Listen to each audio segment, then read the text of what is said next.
ದೆಹಲಿಯ ದಕ್ಷಿಣ ಭಾಗವಾದ ರೋಹಿಣಿ ಪ್ರದೇಶದಲ್ಲಿ ಇಂದು ಬೆಳಗಿನ ಜಾವ ಗುಂಡಿನ ಸದ್ದು ಕೇಳಿದೆ. ದೆಹಲಿ ಹಾಗೂ ಬಿಹಾರ ಪೊಲೀಸರು ಜಂಟಿ ಕಾರ್ಯಾಚರಣೆ ನಡೆಸಿ ಸಿಗ್ಮಾ ಗ್ಯಾಂಗ್ನ 4 ಮೋಸ್ಟ್ ವಾಂಟೆಡ್ ಗ್ಯಾಂಗ್ಸ್ಟರ್ಗಳನ್ನು ಹತ್ಯೆ ಮಾಡಿದ್ದಾರೆ.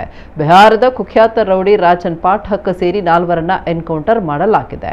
ಬಿಹಾರ ವಿಧಾನಸಭೆ ಚುನಾವಣೆಯಲ್ಲಿ ವಿಧ್ವಂಸಕ ಕೃತ್ಯಗಳನ್ನು ನಡೆಸಲು ಅಭ್ಯರ್ಥಿಗಳಿಗೆ ಬೆದರಿಕೆಗಳನ್ನು ಹಾಕಲು ರಾಜನ್ ಪಾಠಕ್ ಹಾಗೂ ಅವನ ತಂಡ ಕ್ರಿಯಾಶೀಲವಾಗಿತ್ತು.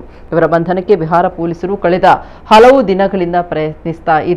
ಇಂದು ಬೆಳಕಿನ ಜಾವ 2:30ಕ್ಕೆ ರೋಹಿಣಿಯ ರಸ್ತೆಯಲ್ಲಿ ಆರೋಪಿಗಳನ್ನು ಬಂಧಿಸಲು ಪೊಲೀಸರು ತೆರಳಿದಾಗ ರಾಜನ್ ಹಾಗೂ ಆತನ ಸಹಚರರು ಪೊಲೀಸರತ್ತ ಗುಂಡು ಹಾರಿಸಿದ್ದಾರೆ.